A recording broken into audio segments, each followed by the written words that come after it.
ফিরলাম বিরতির পর। বিরতিতে যাওয়ার আগে যে কথা বলছিলাম যে এতগুলো মানুষ, 25,000-এরও বেশি মানুষের চাকরি যে চলে গেল, এখানে সাধু অসাধু সেই ফারাকটাই তো রইল না।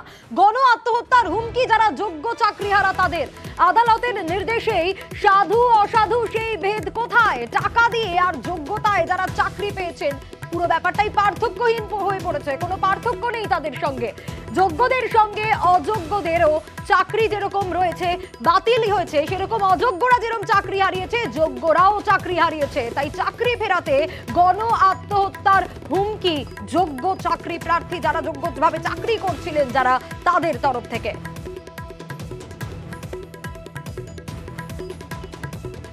মহামান্য বিচারকের কাছে আমাদের অনুরোধ যে আপনারা আমাদের চাকরিটাকে ফিরিয়ে দিন, আদারওয়াইজ আমাদের গণসুইসাইড করা ছাড়া কোনো উপায় থাকবে না। আজ 14 বছর চাকরি হয়ে গেল, এখন সরকার বলছে যে তুমি বেকার, তোমার কাছে কোনো চাকরি নেই। আমরা কোথায় যাব, কি করবো? আমরা শুধু এখানে এসেছি যে আমাদের চাকরিটা ফিরিয়ে দেওয়া হোক, কারণ চাকরি ছাড়া আমাদের পক্ষে বেঁচে থাকা সম্ভব নয়। শুধুমাত্র 5,000 ভুয়ো টিচারের জন্য আমাদের 19,000 যোগ্য টিচারকে বঞ্চিত করা হলো। এটা কি কোনো রায় হয়েছে বলুন? আইন আবেগের ঊর্ধ্বে, যোগ্যতা প্রমাণ দিতে হবে মন্তব্য করেছেন আইনজীবী ও সিপিএম নেতা বিকাশ রঞ্জন ভট্টাচার্য। কি বলেছেন শুনুন। তারা যোগ্য, এই যোগ্যতা তো প্রমাণ করতে হবে না আদালতে। আদালতে যদি প্রমাণ করতে পারেন তবে তাদের চাকরি থাকবে। কিন্তু এই ধরনের নেতিবাচক কথা বলে মানুষের মধ্যে খানিকটা আবেগ তৈরি করে তো কোনো সমাধান হয় না। আইনটা আবেগের ঊর্ধ্বে। দুর্নীতি হয়েছে, তারা জেনে হোক না বুঝে হোক এই দুর্নীতিমূলক প্রশাসনের সঙ্গে এতদিন সহযোগিতা করেছে, তারা তাদের যোগ্যতা প্রমাণ করে নিশ্চয়ই চাকরি ফেরত পাবেন। সবাইকে শুনেছেন আদালত, সমস্ত সুযোগ তাদের তৎসত্ত্বেও তারা সেই চেষ্টা করেননি, বা চেষ্টা করে থাকলে প্রমাণ করতে পারেননি। এখনো সুযোগ আছে, এখনো যদি তারা মনে করেন আদালতের কাছে যেতে পারেন, তাদের বক্তব্য রাখতে পারেন, যাবেই তো। গোটা প্রক্রিয়াটাই দুর্নীতিমূলক, জন্ম হয়েছে দুর্নীতিমূলক প্রক্রিয়ার মধ্যে। তিনি যদি মনে করেন দুর্নীতিমূলক প্রক্রিয়ার মধ্যে থেকেও আমি দুর্নীতিমুক্ত ছিলাম, সেটা তাকে দায়িত্ব নিয়ে প্রমাণ করতে হবে। অযোগ্যদের পাশাপাশি যোগ্যদেরও চাকরি চলে গেল, আর যোগ্যদের চাকরি বাতিল নিয়ে বিরোধীদের নিশানা তৃণমূলের। যার বিষয়ে বক্তব্য নিয়ে তারা দ্বারস্থ হতে পারেন, আমরা আলাদা আর এটা নিয়ে আর কিছু বলছি না। বলে দিলাম যে এসএসসি কোর্টে যাচ্ছে, প্রতি ব্যক্তি কিছু না কিছু বলবে। যারা যোগ্য আছেন এবং এই নিয়ে তাদের প্রতি তো আমাদের সহমর্মিতা রয়েছে। চেষ্টা হয়েছিল, মমতা বন্দ্যোপাধ্যায়ও যখন ধর্নায় তারা ছিলেন তখন পৌঁছেছিলেন, প্রতিনিধিদের পাঠিয়েছিলেন, একটা উপায় বের করার চেষ্টা হয়েছে। স্পিরিটটা বুঝতে হবে, রাজ্য সরকার কিন্তু সেই চেষ্টাটা করেছে। যারা প্রতিনিয়ত যখন একটা প্রায় চাকরি দেওয়ার যে জায়গাটা গিয়েছিল SLST ইত্যাদি আপনারা জানেন, তখন কারা গিয়ে আবার মামলা ঠুকে এসছেন, এটাও তো দেখতে হবে। কেউ যদি কোনো রাজনৈতিক দল রাজনৈতিক কারণে মামলা করে আরও ক্ষতি করেছেন এনাদের, আমরা কিন্তু এনাদের ভালো চাই, কিন্তু যেই গ্রাউন্ডে এসএসসি যাচ্ছে সেটাও আগামী দিনে সেটা পরিষ্কার হয়ে যাবে, তারপরে মহামান্য আদালত যা বলবেন।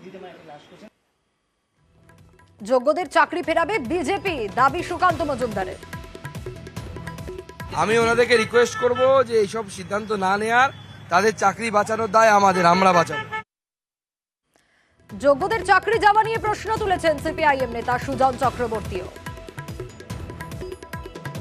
এটা সবাই বুঝতে পারছেন যে আমাদের রাজ্যে যেভাবে 25,000 মতন শিক্ষকের চাকরি খারিজ হলো, ভারতবর্ষের সবচাইতে বড় শিক্ষা দুর্নীতি, কোনো সন্দেহ নেই।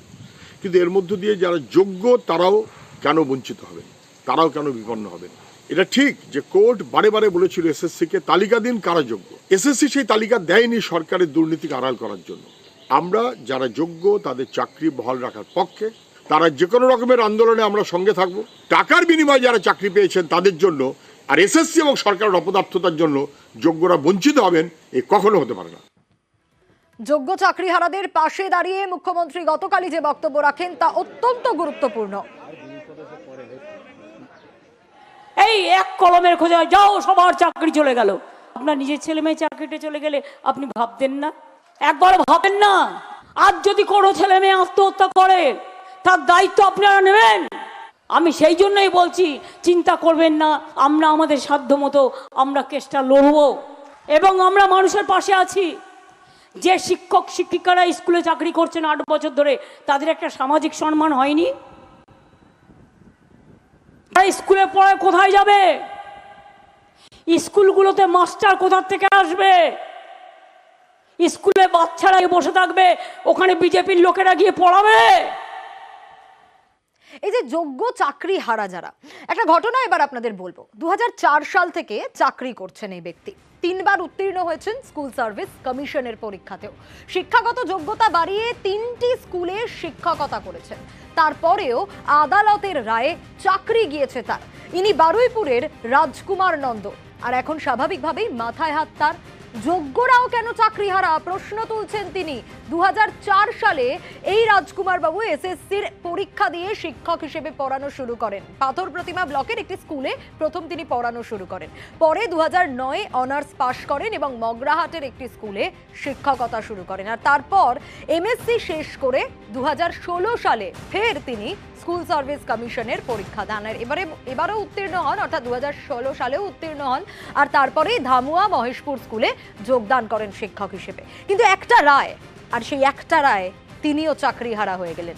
এমনকি তার বাড়িতে ভাড়া থাকতেন সৌরভ আচার্য, যার বাড়ি মেদিনীপুরে। 2016 সালে তিনিও চাকরি পেয়েছিলেন।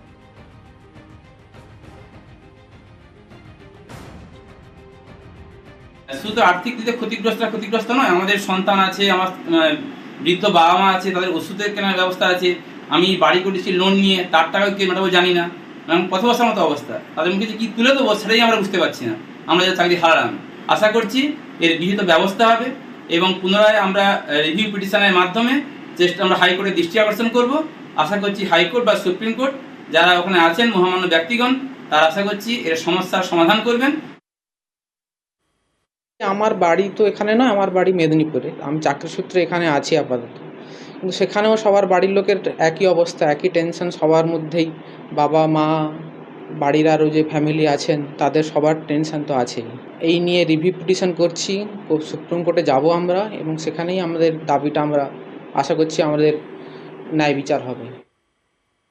আর এই চাকরি বাতিলে সুপ্রিম কোর্টে এসএসসি রাজ্য, হাইকোর্টের নির্দেশ, আর সেই নির্দেশে চ্যালেঞ্জ সুপ্রিম কোর্টে এসএলপি, স্কুল সার্ভিস কমিশন ও রাজ্যের তরফ থেকেও, কারণ চাকরি বাতিলের স্থগিতাদেশের আর্জি জানানো হয়েছে। সোমবার 25,000 চাকরি বাতিল হয়েছে হাইকোর্টের নির্দেশে। আর চাকরি বাতিলে শিক্ষা ব্যবস্থায় প্রভাব পড়বে এমনটাই আশঙ্কা করা হচ্ছে। হাইকোর্টের নির্দেশকে চ্যালেঞ্জ এসএসসি ও রাজ্যের।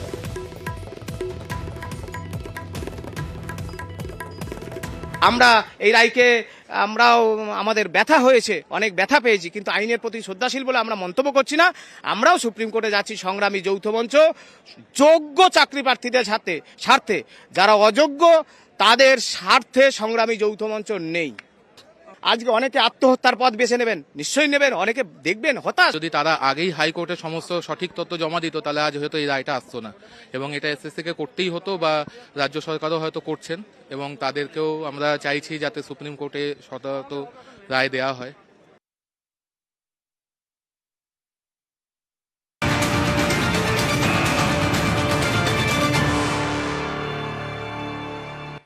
হাইকোর্টের নির্দেশে 25,000 চাকরি বাতিল, প্রতিবাদে চড়া সুর মমতা বন্দ্যোপাধ্যায়। রাউসগ্রামের সভা থেকেই বিজেপি কোর্টকে এক যোগে আক্রমণ করেছেন মুখ্যমন্ত্রী।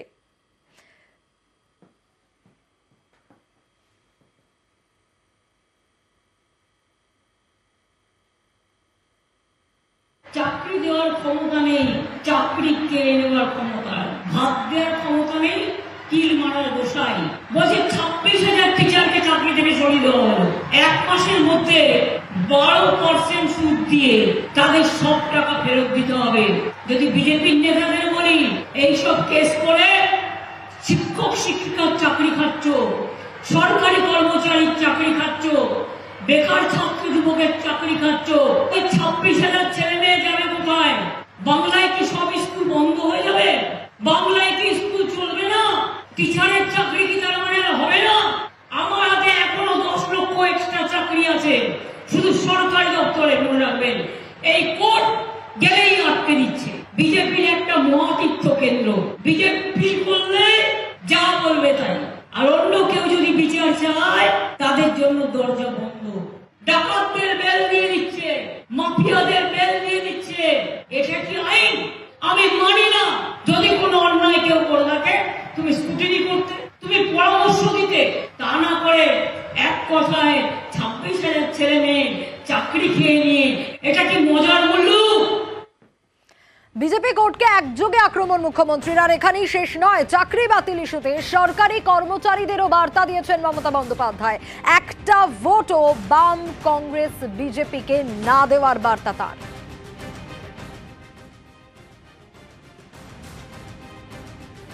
শিক্ষক শিক্ষিকাদের বলবো, আজকে 26,000 ছেলে মেয়েদের চাকরি খেয়ে নেওয়ার প্রতিবাদে কোন শিক্ষক শিক্ষিকা একটি ভোটও সরকারি কর্মচারী থেকে শুরু করে আর বিজেপিকে দেবেন না, সিপিএম কংগ্রেসকে দেবেন না। এরা চাকরি খেয়ে নিচ্ছে, আপনার ভবিষ্যৎ খেয়ে নিচ্ছে। কে জানে কাল আবার চাকরি খাবে। এরা যত তাড়াতাড়ি বিদায় নেয় তত মঙ্গল, দেশের মঙ্গল। সিবিআই কিনে নিয়েছে, সুপ্রিম কোর্টের কাছে এখন অন্য বিচারের আশায় আছে। এরা হাইকোর্ট কিনে নিয়েছে, সিবিআই কিনে নিয়েছে, এনআইএ কিনে